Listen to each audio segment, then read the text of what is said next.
Bonjour à tous, au siège de la Fédération française de football pour ce point presse consacré au football féminin après près d'un an de la création de la Ligue féminine de football professionnel. Merci au président de la Fédération, Philippe Diallo, merci aussi à Jean-Michel Aulas, président de la Ligue féminine de football professionnel d'être présent. Thierry Lehenaf, le PDG d'Arkema est là.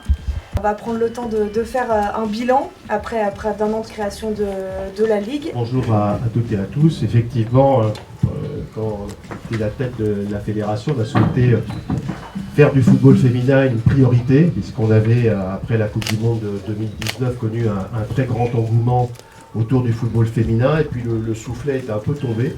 Et donc j'ai souhaité qu'on se donne une ambition extrêmement forte en matière de football féminin, qui a commencé à produire un certain nombre de résultats, puisque nous avons atteint l'année dernière le record de licenciés féminines. C'est une saison, je pense, qui s'est bien déroulée. C'est la première année de la mise en place de la Ligue de football féminine professionnelle, avec des nouveautés comme ces playoffs qui ont été mis en place et qui, je pense, sont une vraie originalité dans la compétition. Et on a vu que les politiques qui sont menées au niveau de la fédération, au niveau de la Ligue, commencent à porter leurs fruits, notamment en termes d'affluence, puisqu'il y a une progression de près de 50% de l'affluence en Arkema Première Ligue, et qu'on est dans une dynamique qui, je crois, est positive. Aujourd'hui, les clubs investissent au travers des licences qui ont été créées par la fédération et la L2FP dans un football féminin qui est un football féminin moderne, avec des règles qui sont des règles très incitatives pour que les joueuses progressent, mais aussi un certain nombre de garanties en termes de la pratique du football de haut niveau. Et donc on peut dire que tant dans les stades qu'à la télévision, c'est une année remarquable pour la L2FP. Et grâce à la fédération, on voit que le football féminin va prendre son envol dans un environnement professionnel, mais aussi dans l'environnement amateur, puisque le projet reste bien sûr d'actualité, de doubler les licenciés en 5 ans, ce qui sera un formidable pari pour la fédération. Alors pour ça, il va falloir qu'on travaille beaucoup, parce qu'il y a un certain nombre effectivement de freins encore qui bloquent la pratique féminine. On a des problèmes d'infrastructure, ce qu'on essaie de traiter avec Jean-Michel Aulas en rencontrant beaucoup les maires, l'association des maires, pour essayer avec eux de créer un vrai partenariat d'investissement des collectivités locales en direction du football féminin, et puis du côté de la fédération, en apportant une stabilisation de nos normes, des investissements financiers à côté des collectivités locales pour doter d'équipements l'ensemble de notre territoire.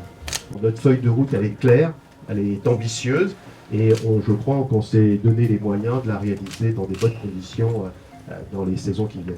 Et donc il y a un an, on a créé cette ligue, avec un président, je crois qu'on a choisi, qui était le meilleur pour faire ça, puisqu'il avait l'expérience, le palmarès et puis l'ambition de porter ce titre de football féminine professionnelle. Bientôt un an, Monsieur Aulas, pour cette Ligue. On se projette déjà. Quels sont les objectifs pour les 4 prochaines années ? On a essayé effectivement de se donner les meilleurs moyens de réussir quelque chose qui donne envie en fait aux meilleures joueuses de venir, aux meilleurs partenaires de venir, et on progresse. Bon, on a eu la chance évidemment d'avoir d'abord Canal+, qui nous a soutenus, et puis le groupe Arkema qui nous fait une confiance formidable. On essaye de faire en sorte que sur le plan des infrastructures, eh bien, les clubs, tant au niveau des entraînements que des matchs, eh bien, donnent aux joueuses et à cette ligue, première ligue Arkema, on va l'appeler par son nom évidemment, eh bien, tous les moyens qui lui permettent de se développer dans une concurrence qui est une concurrence européenne, qui est forte. Et notre ambition, c'est vrai, au travers de l'engagement qui a été fait, c'est de faire de cette ligue l'une des premières ligues. Alors les attentes sont des attentes, je dirais, de qualité.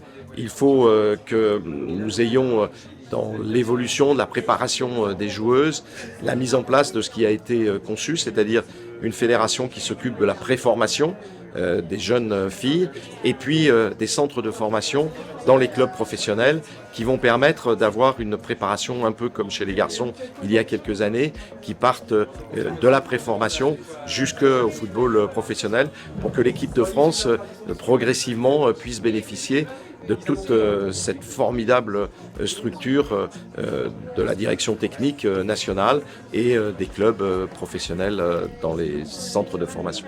On souhaite pour tout le football professionnel féminin que les grands clubs, les clubs les plus populaires arrivent.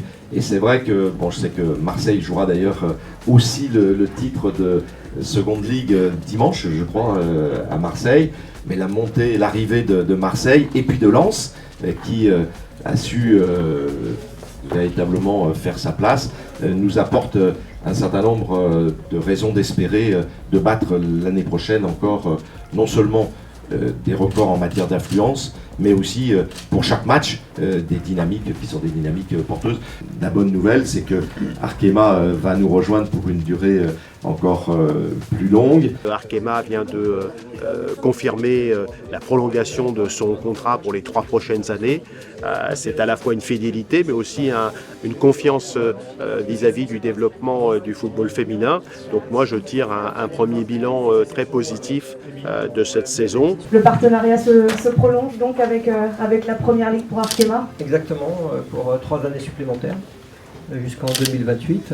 Donc c'est une nouvelle étape, ça fait déjà 6 ans, donc ça fera 9 ans. Donc on est vraiment extrêmement heureux déjà d'être là, de partager avec Philippe et Jean-Michel cet instant, et puis de continuer à démontrer notre fidélité pour ce beau projet qui est le développement dynamique et ambitieux de la Ligue féminine de football. Pourquoi alors avoir décidé de prolonger cette aventure avec la Première Ligue? Alors déjà parce qu'on était satisfait des 6 premières années. C'est une bonne raison. Voilà, on parlait d'écoute, cette écoute elle est réciproque, il y a une grande fluidité dans la relation. On sent une nouvelle ambition pour les prochaines années, également ça a été déterminant, donc c'est tout le potentiel de la Première Ligue féminine. Et je voudrais également mentionner qu'on est complètement aligné également avec les valeurs de la Fédération et de la Ligue, des valeurs d'inclusion, d'audace également, d'innovation. Donc on se retrouve dans ces valeurs-là et c'est vraiment important pour nous puisque ce projet c'est pas juste un projet d'image, c'est également un projet d'alignement des valeurs. C'est des valeurs qu'on utilise lorsqu'on a des nouveaux embauchés qu'on partage avec eux et on sait qu'ils viennent également pour ça chez Arkema. Quelles sont vos attentes pour les années qui arrivent maintenant ? Moi, c'est de poursuivre la dynamique qu'on a engagée à tous les niveaux. D'abord au niveau de l'équipe de France, on est toujours à la recherche de ce fameux titre. On a une nouvelle occasion de le faire avec l'Euro en Suisse au mois de juin. De poursuivre aussi le développement de notre ligue de football féminine. Lors de sa création il y a 1 an, la fédération consacrait 9 millions d'euros à son développement. En 2025-2026, ça sera 14 millions d'euros. Et sur 5 ans, on s'est engagé à investir près de 70 millions d'euros au sein de cette ligue. Donc ça montre la volonté, la détermination de la fédération.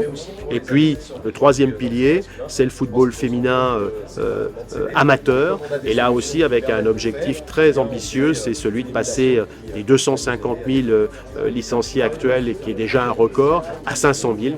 Pour ça, il faut qu'on trouve des infrastructures, il faut qu'on trouve des encadrants, il faut qu'on trouve des dirigeantes, et toute la politique de la fédération vise à lever tous les freins qui pourraient empêcher des jeunes filles de s'engager dans ce football féminin auquel je crois beaucoup pour l'avenir.